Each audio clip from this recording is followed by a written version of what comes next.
Takulandirani ku AMTV Malawi kuchimake kwa nkhani zenizeni.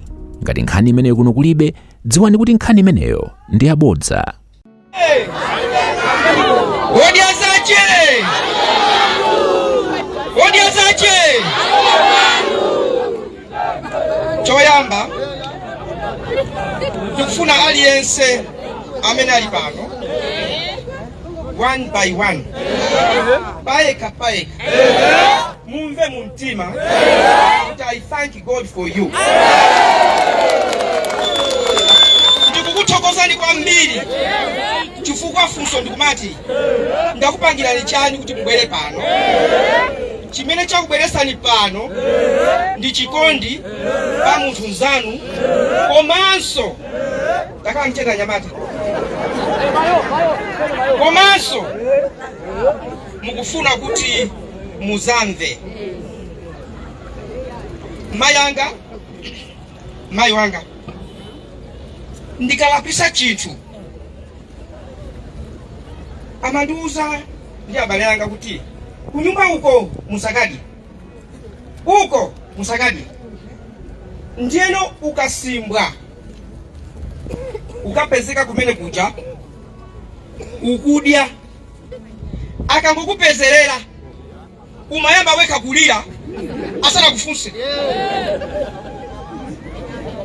mwambo afumu athu ziko kwambiri mwalankhula tamva.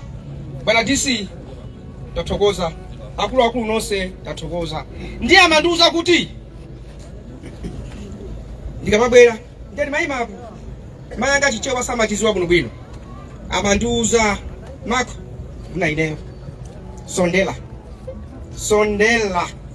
ndio kuti bwera sunchira kuno sondela ndiye ineyo ndimayima konkuja ndiye amanena kuti nyiza kurata uzahlikisha uzakhala ndikukwapula uzi wanso ndiye ndimamba kulira ndekha ndisana menyedwe. Chimene ndifuna kukamba munthu aliyense amadziwa kuti ichi chabwino ichi choyipa. Nonse muli pano palibe anga kunamize ndi akulu mumadziwa kuti ichi chabwino ichi chonama. Mfundo timati tieni kumsonkhano. Oh, I'm very happy to hear and see angoni akubwerako.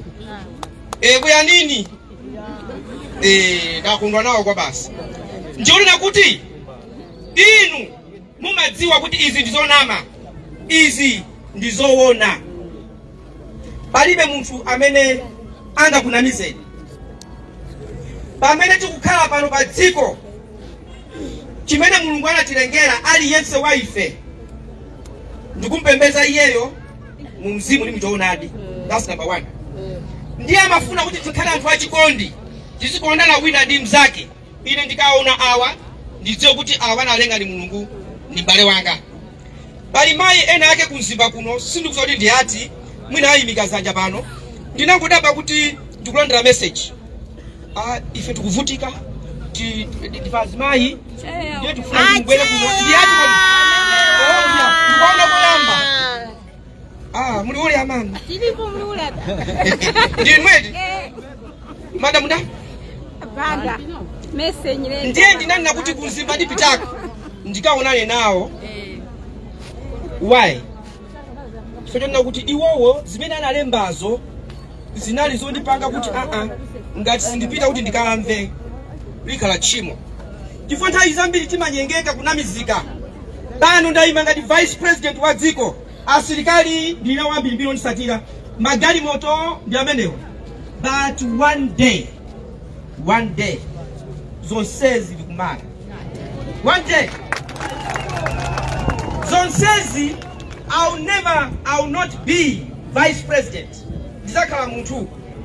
Now moyo wanga ndiwoti ndidziwa kuti siku limodzi not only kusakhala vice president koma ndizakhala malemu. And malemuyo umakhala m'manda weka. And God is going to judge zimene wachita pa dziko weka.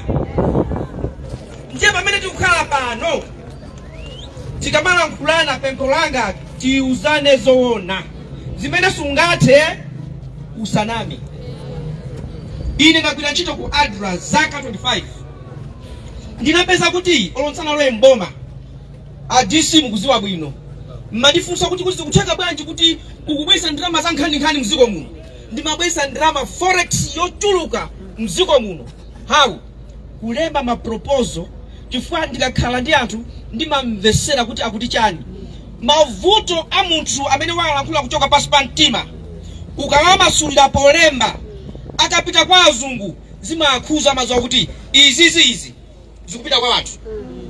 Ndiye ndalama zikabwera, I have never stolen sinabepo ndikobiri limodzi. That is why ADRA imajesa anthu kusanje pana ukaronga timaenda mankhwala anamba wasowa a Joyce Banda ali president. Siku limodzi, you remember, ndinangolemba kalata ndikupempha munabwera mankhwala 6.4 billion Malawi kwacha mziko muno. Ndalama azo sizinali za ine, zinali za Malawi. Vuto limene limakhalapo ndiloti uzizifunsa funso ichi ndi changa kapena ayi. Ukuona mkazi wa muno yokongola akudusa iyo maso ndi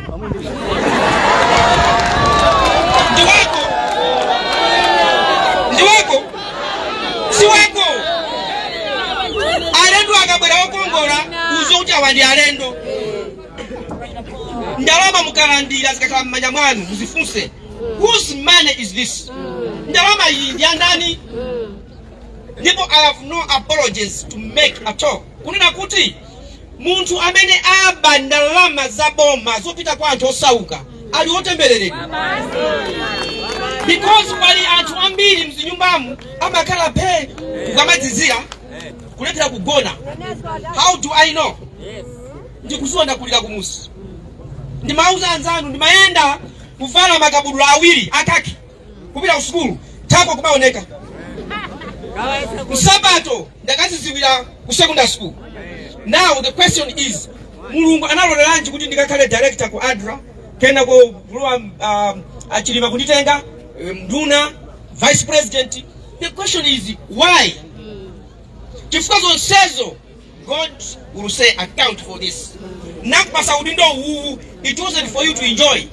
That's why nimauza ati kuti as for me ukani ya serikali magari moto is nothing. Chachikulu anthu amati chani zaiwe. Tinga Yesu anafunsa atu. Kodi anthu amati chani zaine? Anafunsa. Take a minute to reflect on yourself. Ine ndine njani? Ndi matani? Mboma. Kuti ndikuuzeni. Mboma. I have Avilima. Takulandirani. Mboma muli anthu. Avilima wana limozo wa directors ndikugwira ku ADRA ndiye akuziwa metima kugwira chito. Ametayimika na kuoneni. Amenewo. Amandiuza, can you please account for the money? Ndalama zikabwera za Denmark. And Mulungu is good. Tabwera alimuime hapa. Tabwera ni hapa. Mwao unaje? Amene wa ali ku Blantyre. Anakhalapo ambassador, high commissioner, deputy ku Kenya. Tikugwira ku ADRA mwafunse. Ndimaita nidwa. Kale ndimayamba ADRA kunana uzunguka oka. Munthu okuda ndali ine. Amandifunsa awa tainaje tinalipita kumangochi. Talankhula akuti tasalira. Ndalama zikuyenda bwanji. Ine kulongosola. I was held accountable. Ndi anandiuza kuti sikuti tikudana nawe. Sitifuna kuti utichitse manyazi. And I got the right training. I did not steal. Bochoka kumeneko kwatirako.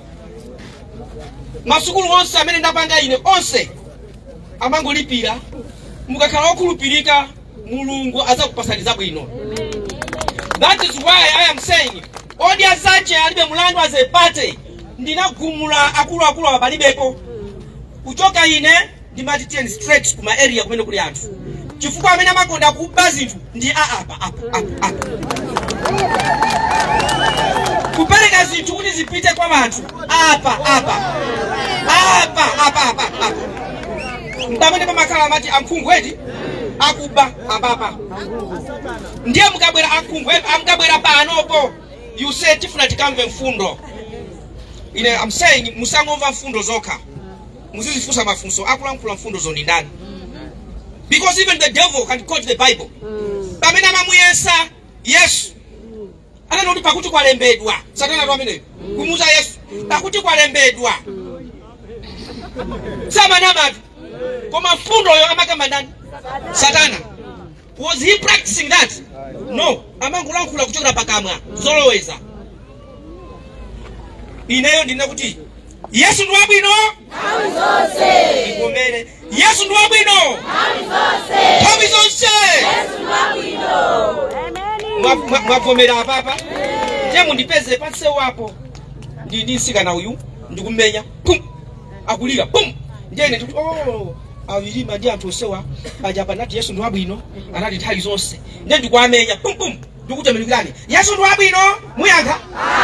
Ayi. Zoloweza. Even in my manifesto, kapena ma campaign, people will come petitions and say, "Kulankhula zinthu zimene iwowo angoloweza." Koma muzifunsa kuti akulankhula ini ndani? Muzayankha Yesu ndi wabwino akumenya munthu wina. Mboma kuti mulidziwe boma kuti limayenda bwanji. Mboma muli ngati kuti wakwatira mkazi. Mkaziyo ali ndi ana angapo, aliyense ali ndi bambo wake. Ndiye bambo wake aliyenseyo afuna abwerere wa mayuja. They still want that lady kuti amukwatireso. Koma ali ndi ana. Anawo will become my ambassadors awo. Amafusa chilichonse. Kodi kunyumbako. Ndi bambo wanu. Ndi mayanu. Amachira limozi sima. Auza Yesu kumpweteka. Afuna kananiso. Akalowe. Ndiye amakwisa ntchito ana awawa kuti asokoneze nyumbamo. Chimozi in government people akudandaula kuti ma project abo maambiri akuchedwa. Why? Munthu wanzeru zake andikali moto. Iwe program ndi iyi ya anthu aku Mzimba ibangidwe 1 2 3 within this period ikaitata ndakapangeni. Koma pepa la kuti ichoke apa ikafike apa zaka. Why? Bambo wache afuna alowenso. Bambo wache afuna alowenso. Ndiye ine ndikunena kuti Odya Zache Alibe Mlandu, what you do kuti dziko liende bwino? 3 things. Because manifesto ya Bakiri Muluzi was good enough kuti Malawi itukuke. Manifesto ya Bingu Mtalika was good enough kuti Malawi itukuke. Manifesto ya Joyce Banda was good enough kuti Malawi itukuke. Professor Peter Mtalika the same. Ya ineyo ndi achilima the same. Ya chakwera says my manifesto good enough. Good enough. Kuti dziko ndani kodi? Ndikwere. It is not demanded. It is not those manifestos amene ali vuto. Ayi. Mavuto ali ndi anthu to implement manifesto amene wowo. Now 3 things. Zitatu kungochita mdziko muno ndikukuuzani abale anga, I'm the vice president ndili mboma. If 3 things can be done, muona Malawi apa. Ikupita. Number 1. Onse amene akugwira ntchito mwa ulesi wachosa. Akachosedwa amadziwa kuti bwana anali apapawa achosedwa chifukwa cha ulesi. Uyu sapaka za chibwana. Wakuba aliyense kumanga kuchosanso kumanga ku prison. Uyuyu adziwa kuti no. Pano opo nsapanga chibwana. Akakhala kuti abwera akunjandi akoniving ndi Malawians kuti aziba deport them azikapanga kwa ambu yawo zimene zozo. Muona kuti aliyense olo nyumba munthu mwana ngati sakuopa msimukhala zabwino. Mwana anyamuke lezala pasofa mwe. Iwe mwana basi inope kumusiya. Iya mkamkalipira ameneyo ndiye kuti basi nusadya. Bamusiya. Anyamuka pa screen inu mwana uyu ali inu musieni. Anyanya watu. Awo nonga zonse. Koma akangoti zakuno.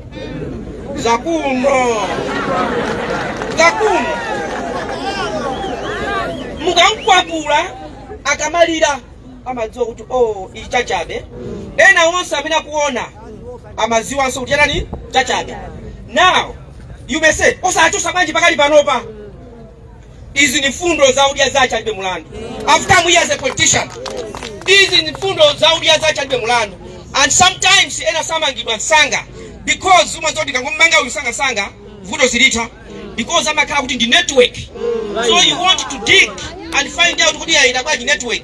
Koma ineyo three things I believe once kuna kuti iwe mphamvu zonse linazo ayi ololero kinangoti mawa pozuka ndiposa abanga masana iya mawa sana zuke pamene ma radio ndo akusegula ma radio amva maina akulu wakuti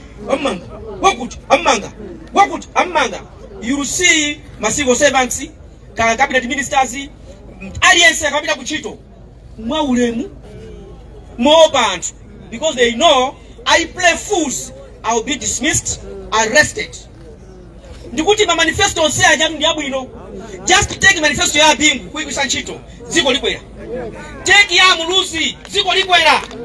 Nkhani si ma manifesto, nkhani ndi anthu amene aenda kupanga implement ma manifesto amene ajabu. Timati odala ali akuchita osationgola nkhula. Ena mato ya idinosi pesa mbalowa msinyumba za anthu osauka ni mato ya oziche pesa ni mulungu. Because for me ndi malowa nyumba za anthu osaukazo ni matulukamo ndikumapita. Komwe mulungu analowa kalekale nyumba imene yoyo sanatulukemo. Ali momo mpaka na leo. That is why makuma aliyense mulungu analowa sangani kodi ndiye pempho langa ndilona kuti aliyense muziganizire nokha bakomo panu ndiye moyo wanu. Bakomo panu ndiye moyo wanu. Mmene mulili apa nonsenu it's difficult to tell. Mpofuta kudziwa kuti uyu alibe blanket. Sungasiwe. Olo pakali pano ndibe blanket waiwala. Ukafika kunyumba guza balije. Wakumbukira. Bakomo pako mbani ngakodi moyo wako. Bado zoti muli ninja ala kunyumba simukaja simuziwa. Ukafika balibe chakudya muona kuti bakomo pano. Ndiye tikamanena kuti development chitukuko ndi cha munthu. Munthu uyo bakomo pake mbamene pali moyo wake. Anyamata mutha kujama pano. Kuyimba ndi kujama. Bwana omwewo. Ausiwo. Ine kumasangala panopo mukamapita basi tabwera ndikunoko 1000 kapena 800,000 mugawane. Inu bwana omwe kujia. Mapita. I'll come after 2 weeks. Bakati babwera ena. Mujiaso akupasani. Akupasani. Mupita. Abwera wina mujiaso akupasani. Now mukango vota. Olo muzijia. Apita nuko. Uyendo. Nthawi inoyo tiziziwa akundikonda ndani. Pamene ndimagawa fetereza midzi, minda, kumagawa chimanga directly. Ndimafuna kuti ndione mavuto amakhapo ndi chani. Iwe chendere. Kumako kuti kwana solo se paka na mazulo usiku. Kumako kuti kwana ndiye magona. Imwa mama.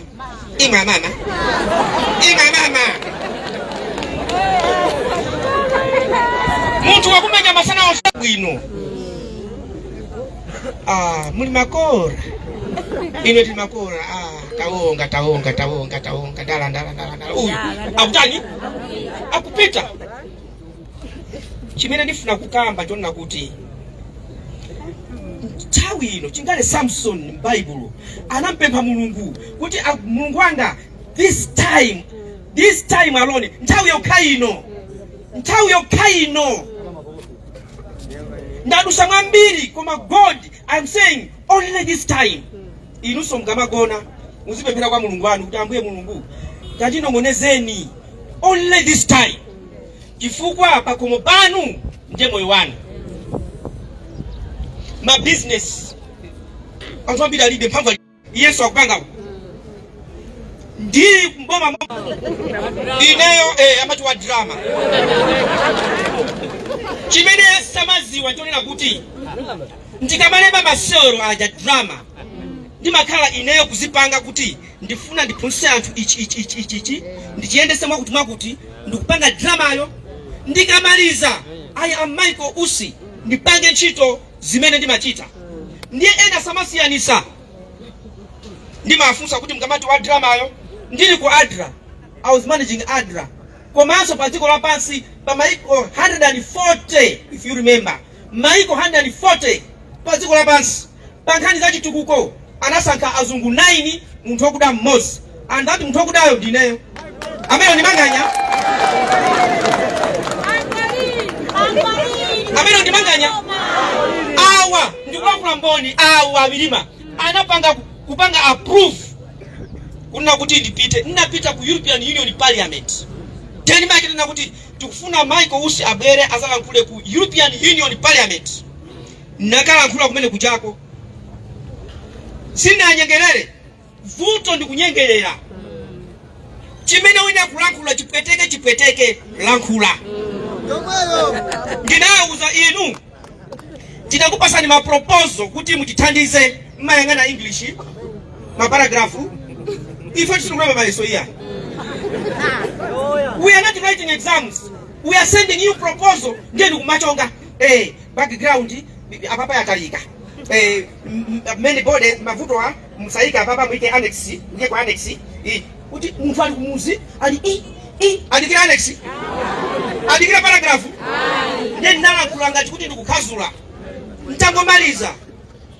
Anamba kundipasa ndalama mpaka na the first Malawi Defense Force 7 Malawi Army programs zinamba kubwera. What I'm saying is chitukuko sizongolankhula. Chitukuko ndikuganizira anthu monga tikati ngongole discipline ipezeke. Olasima mkumapika nsima mmatenga mtiko ndikuika moto madzi muone kuti madzi atentha bwino. Discipline. Without discipline, you cannot achieve anything. Mafika kuti mukalandira ndalama za ngongole. Timakambira na kuti yayi. Ngongole si anthu amizi mukatipereka chikole sapereka. Chifukwa chikole ndi iwowo ndi osauka. Chikole chipeza kuti. Ndiye apase koma abweze. Inunso mukatenga ndalamazo ambiri sabweza. Amangote zabomazo. Anthuso ali ndi vuto. Fa boma ni ndani kodi? Ndinuyo. Mukatenga be responsible ndikubweza. Mindset change tikamati tisinthe maganizidwe athu. Aliyense paye kanena kuti ineyo siguluyi. Ine sigulu. Ine ndine. I want my life, my legacy. Ananga konseku. Aiza thokoza Mulungu kuti ineyo ndi bambo wawo kapena mbale wawo. Aliyense akale okhulupirika. Tigwire ntchito pamodzi. Ndiye azepate Odya Zache Alibe Mlandu. Tikufuna munthu akale free. Azienda mutendere akale nacho chake. Kuba amipingo amene muli pano. Kumipingo konso muyabe kukonza. Fapa makala mbava kumene kuja. Mipingo muli mbava tu. Koma sisi mama ngidwa tu yayi. Now you leave them there.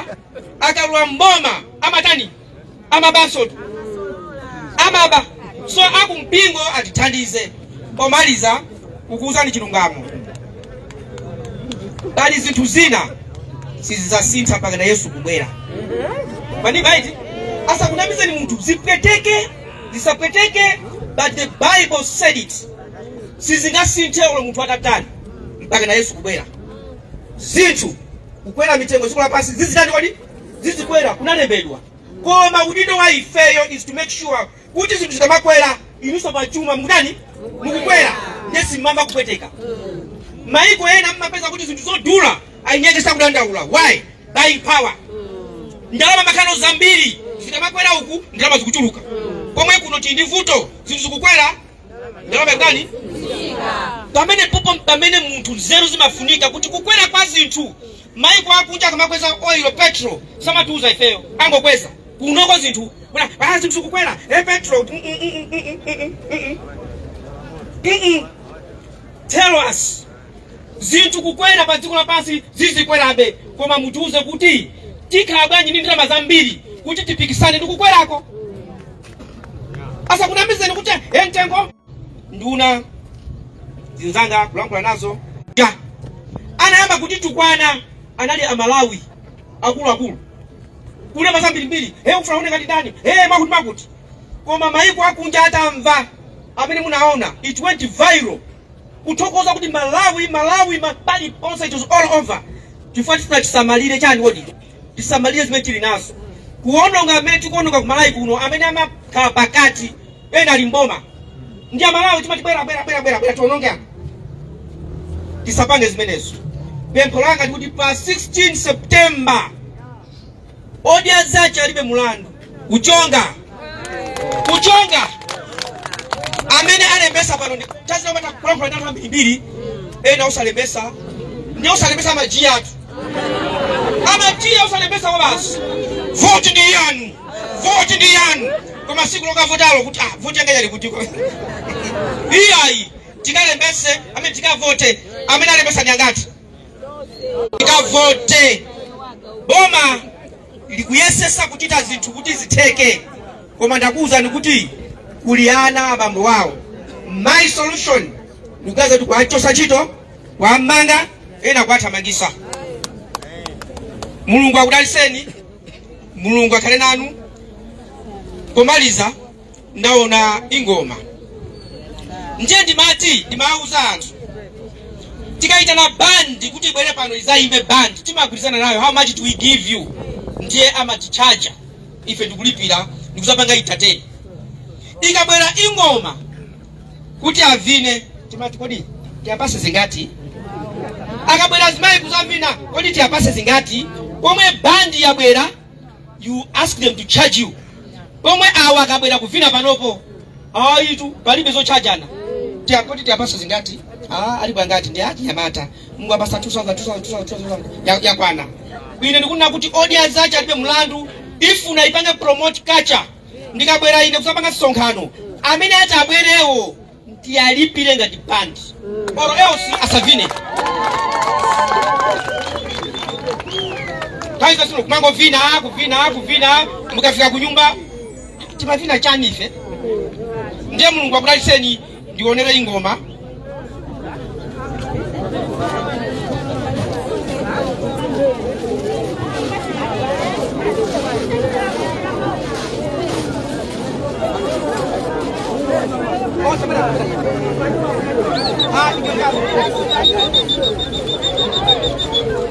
Akuti pano pali makansala Odya Zache mwaone tabwerani makansala tabwerani makansala Odya Zache mba MP omwe makansala ndi MP and I will support you. Tikupasani support.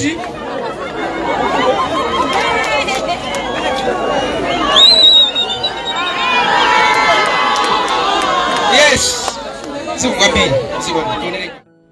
Osaiwala kupanga subscribe ku channel ya AMTV Malawi.